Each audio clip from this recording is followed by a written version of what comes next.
আসসালামু আলাইকুম রহমতুল্লাহ। সুপ্রিয় শিক্ষার্থীবৃন্দ, আশা করি তোমরা সবাই ভালো আছো। এই ভিডিওটা তৈরি করছি সপ্তম শ্রেণীর শিক্ষার্থীদের জন্য। 2024 সালে সপ্তম শ্রেণীর বাংলা বইয়ের পঞ্চম অধ্যায় বুঝে পড়ি লিখতে শিখি চতুর্থ পরিচ্ছেদ বিশ্লেষণমূলক লেখার 98 পৃষ্ঠার পড়ে কি বুঝলাম এই টপিকটা নিয়ে আজকে আমরা আলোচনা করব। তোমরা যারা এখনও অন্যান্য বিষয়ের ভিডিওগুলো দেখোনি তারা আমাদের চ্যানেলের প্লেলিস্ট অপশন থেকে ঘুরে আসতে পারো। সেখানে তোমরা সপ্তম শ্রেণীর বাংলা, ইংরেজি, গণিত, বিজ্ঞান, ইতিহাস ও সামাজিক বিজ্ঞান, ডিজিটাল প্রযুক্তি, জীবন ও জীবিকা, স্বাস্থ্য সুরক্ষা, ইসলাম শিক্ষা এবং শিল্প ও সংস্কৃতি প্রত্যেকটা বিষয়ের জন্য আলাদা আলাদা করে প্লেলিস্ট পেয়ে যাচ্ছ। এখান থেকে তোমাদের যার যে বিষয়ের ভিডিও দরকার খুব সহজেই তোমরা দেখে নিতে পারবে। আজকে আলোচনা করবো 98 পৃষ্ঠার পড়ে কি বুঝলাম এই টপিকটা নিয়ে। এখানে কয়টা প্রশ্ন রয়েছে দেখো। ক নম্বরে আছে এই রচনাটি কোন বিষয়ে নিয়ে লেখা। খ নম্বরে আছে এই লেখা থেকে কয়েকটি বিশ্লেষণমূলক বাক্য খুঁজে বের করো। গ নম্বরে আছে বিবরণমূলক লেখার সাথে এই লেখাটির কী কী মিল এবং অমিল রয়েছে। আর ঘ নম্বরে হচ্ছে তথ্যমূলক লেখার সাথে এই লেখাটির কী কী মিল এবং অমিল রয়েছে। আর উম নম্বর হচ্ছে এই লেখার উপর তোমার মতামত দাও। এই 5টা প্রশ্নের উত্তর আমরা লিখবো, 98 পৃষ্ঠায় রয়েছে এগুলো। তবে তার জন্য আমাদের হচ্ছে আগে রচনাটা পড়তে হবে, ঠিক আছে? দেখো, চতুর্থ পরিচ্ছেদ বিশ্লেষণমূলক লেখা। বিবরণমূলক লেখায় কোনো বস্তু, বিষয় বা ঘটনার বিবরণ থাকে, আর তথ্যমূলক লেখায় কোনো বিষয়ের তথ্য উপস্থাপন করা হয়। অন্যদিকে বিবরণ ও তথ্যের উপর ভিত্তি করে মত প্রকাশ করা হয় যেসব রচনায় তাকে বিশ্লেষণমূলক লেখা বলে। নিচে একটি বিশ্লেষণমূলক লেখা দেওয়া হলো, এটি আনিসুজ্জামানের লেখা। আনিসুজ্জামান 1937 সালে জন্মগ্রহণ করেন এবং 2020 সালে মারা যান। তার লেখা বইয়ের মধ্যে মুসলিম মানস ও বাংলা সাহিত্য, স্বরূপের সন্ধানে, বিপুলা পৃথিবী ইত্যাদি উল্লেখযোগ্য। শিক্ষার্থীরা, এই পর্যায়ে আমরা আনিসুজ্জামানের লেখা কতকাল ধরে এই রচনাটা পড়ব। বাংলাদেশের ইতিহাস প্রায় 2500 বছরের ইতিহাস, হয়তো আরও বেশি সময়ের। এই ইতিহাসে সবটা আজও ভালো করে জানা নেই আমাদের। আলো আধারের খেলায় অনেক পুরনো কথা ঢাকা পড়েছে। ইতিহাস বলতে শুধু রাজরাজদের কথাই বোঝায় না, বোঝায় সব মানুষের কথা। এককালে এদেশে রাজরাজরা ছিল না, তখন মানুষের দাম ছিল। লোকজন নিজেরাই যুক্তি পরামর্শ করে কাজ করত, চাষ করত, ঘর বাঁধত, দেশ চালাতো। তারপর 2300-2400 বছর আগে রাজা এলেন এদেশে। সেই সঙ্গে মন্ত্রী এলেন, সামন্ত মহাসামন্তের দল এলেন। কত লোক লস্কর বহাল করা হলো, কত ব্যবস্থা, কত নিয়মকানুন দেখা দিল। এক কথায় তখন কারো গর্দান যেত, কেউ বড়লোক হয়ে যেত কারো খুশির বদৌলতে। তখন থেকে ইতিহাসে বড় বড় করে অক্ষরে রাজাদের নাম লেখা হয়ে গেল, আর প্রজারা রইল পেছনে পড়ে। তবু এদের কথা কিছু কিছু জানা যায়, পরিচয় পাওয়া যায় এদের জীবনযাত্রার।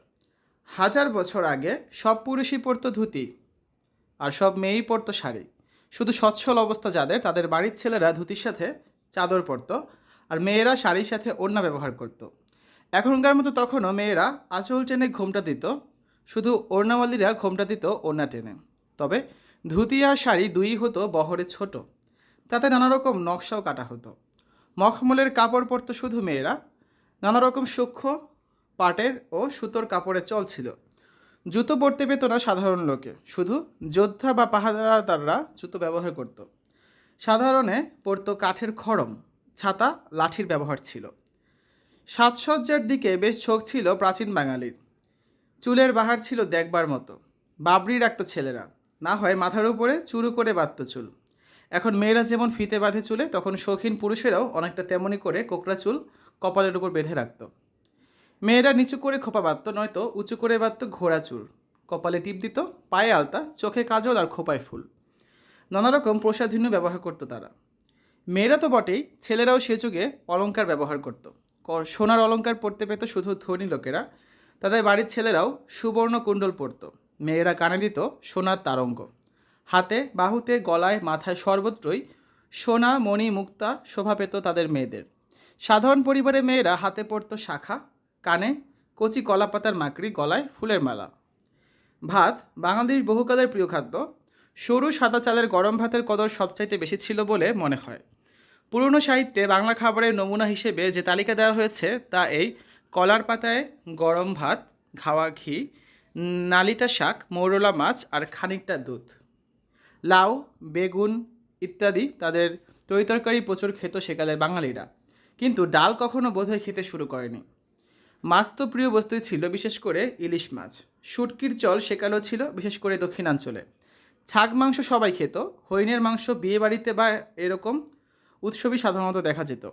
পাখির মাংসও তাই। ক্ষীর, দই, পায়েস, ছানা এসবই ছিল বাঙালির নিত্যপ্রিয়। আম, কাঁঠাল, তাল, নারকেল ছিল প্রিয় ফল। আর খুব চল ছিল খাজা, মোয়া, নাড়ু, পিঠেপুলি, বাতাসা, কদমা এসবের। মশলা দেওয়া পান খেতেও সকলে ভালোবাসত। সাধারণ লোকে মাটির পাত্রেই রান্নাবান্না করত। জ্বালা, হাঁড়ি, তেলানি সচরাচর এসব পাত্রের ব্যবহারই করা হতো। সেকালে পুরুষেরা ছিল শিকার প্রিয়।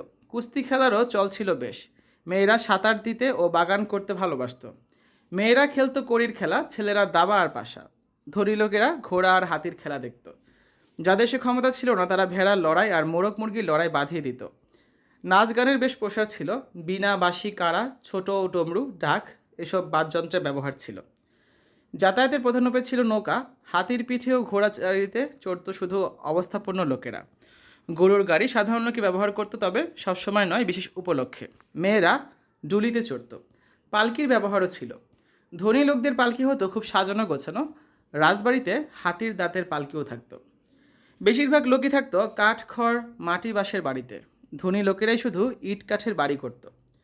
উপরে বর্ণনা দিতে দিতে বারবার বলতে হয়েছে সকলে একরকম ছিল না, কেননা সেই পুরনো কাল আর নেই, যখন সবাই মিলেমিশে কাজ করত। রাজা এসে গেছেন সমাজে, তাই কেউ প্রভু, কেউ ভিত্ত, কেউ প্রভুর প্রভু, কেউ দাসের দাস। দুজন প্রাচীন সংস্কৃত কবির রচনায় তাই এমন দুটি ছবি পাওয়া যায়।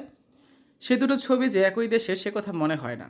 একজন দিয়েছেন মেয়েদের বর্ণনা, কপালে কাজলের টিপ, হাতে চাঁদের কিরণের মতো সাদা পদ্মবিন্তের বালা ও তাগা, কানে কচি রিঠা ফুলের দুল, স্নান স্নিগ্ধ কেশে তিল পল্লব।